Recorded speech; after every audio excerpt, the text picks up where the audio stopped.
After going all in free agency last offseason and then coming up empty, the Nashville Predators have got an aging roster that the clock is definitely ticking on. So today we're going to take a look at some blockbuster deals that may be coming this summer for the Nashville Predators. Hey everybody, welcome into Clearing the Benches, your one-stop shop for hockey content. If you go ahead and hit your subscribe button right now, you'll be sure to be in on all of our future videos. Well, last off season, it sounded like, the story of the year.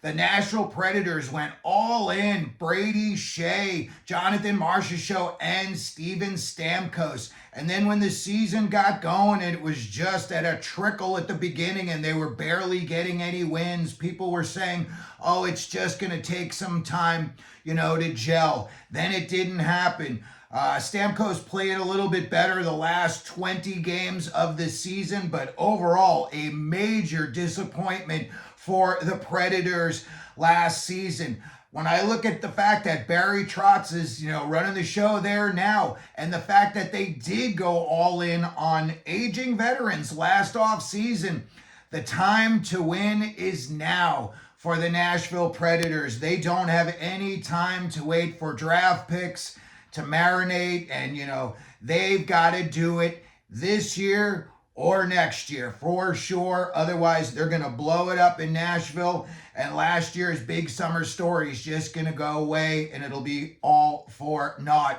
When I look at their roster, it is loaded with older guys.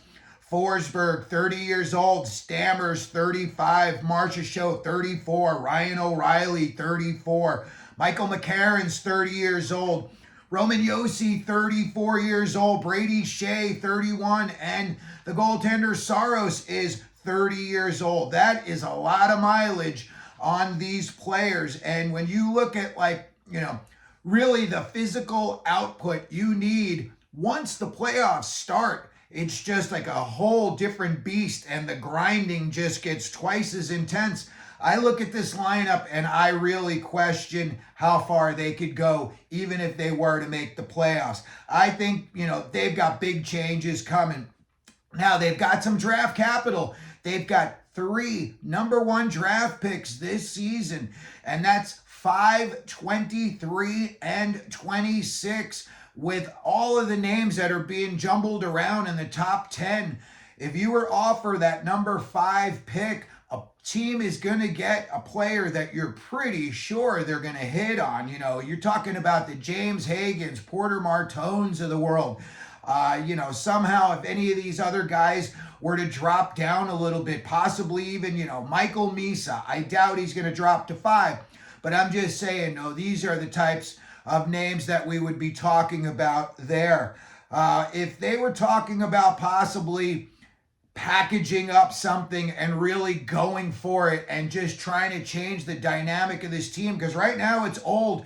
You need somebody a little bit younger, somebody under 30 who's going to carry the mail for you. When I look at the fact that they've got no draft capital, no first rounders, 2 second rounders in the next 3 years, this is when I think a guy like Barry Trotz calls up the Toronto Maple Leafs and says, hey, talk to Austin Matthews' agent and see if he'd want to come down and play for us in Nashville. And then if you're Nashville, you say to Toronto, hey, we can either give you a combination of, some draft picks and some players. Maybe you want, 5 and 23. If they really, really came down to it, you're talking 5, 23, and maybe a prospect. But that's the type of guy I would think, could come down to Nashville and change things a little bit. Change of scenery for Matthews is definitely going to be good for him. That is for sure. Tennessee's got a good tax situation. A guy like Matthews, who's probably getting a big chunk of his money taken out in taxes in Canada, would be keeping all of the money he makes on his contract. So that would be another reason why he may, consider a trade down there. The Nashville Predators have got to get younger. They've got to get more offense, and they've got to do it this year or next year, or they're going to blow it up. Another name that I look at, and I'm swinging for the fences with these. Offer 523 a prospect if you have to, 523 and 26 for Brady Tkachuk. To me, he's proven that he's going to be the next big thing. You saw what his brother did. He's right in the same mold. And I can only imagine what Brady Tkachuk would be doing if he was on the Florida Panthers right now. He would be putting up huge numbers, and I'm sure they would be beating teams even worse than they are now. So if you're Nashville, I doubt Ottawa's going to want to give up on a guy like Brady Tkachuk, seeing as they just got into the playoffs. But if you were to offer possibly 3 first-rounders, that would be pretty difficult for the Ottawa Senators to turn down, especially if one of them is number 5. You got a guy, that you think could be playing and making some noise in the NHL as early as next season.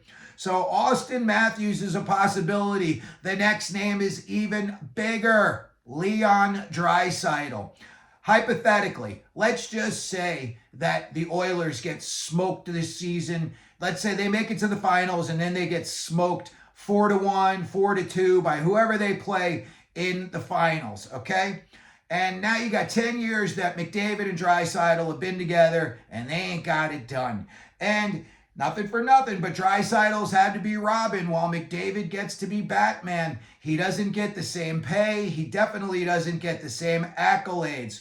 So maybe a change of scenery would be interesting to a guy like Draisaitl. Again, you're moving to Tennessee. You're keeping your entire paycheck.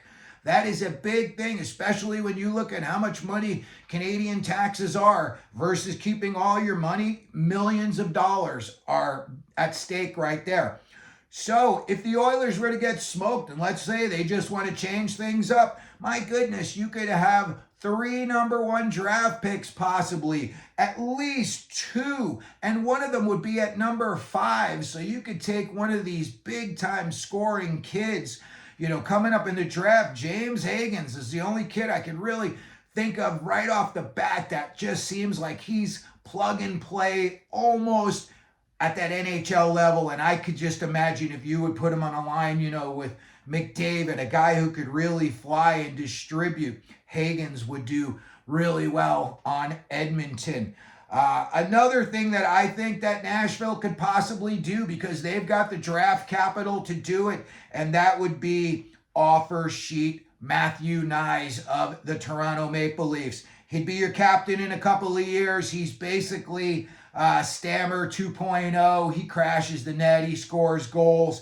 He's not afraid to mix it up. He's definitely a team leader. I see him being a captain on a team in the next couple of years. Again, Nashville's desperate to get younger. They've got all these aging veterans that are not doing it anymore like they used to. So you got to get some new blood in there. Draisaitl, that is swinging for the fences and hitting a grand slam. But again, you never know how things go, especially if the Oilers were to get smoked, either this round or in the next round. You never know. Guys just say, you know what, I've had enough. I've seen enough. I want to move on, and I'll be making more money by doing so. So I think, some of these moves here, they're definitely out there for sure. But Nashville's desperate this year. They went all in last offseason, and it came up big time empty. They were the laughing stock of the league for a few months there. And now they've got 3 first-rounders. One of them in the top 5. That is some serious draft capital. They've also got $6 million in cap space now, and it's going to go up a couple more $1 million next season. So they really do have a lot that they can work with. And, again, Austin Matthews is definitely a possibility. Who knows what can happen? Draisaitl could be sick of Edmonton after 10 years.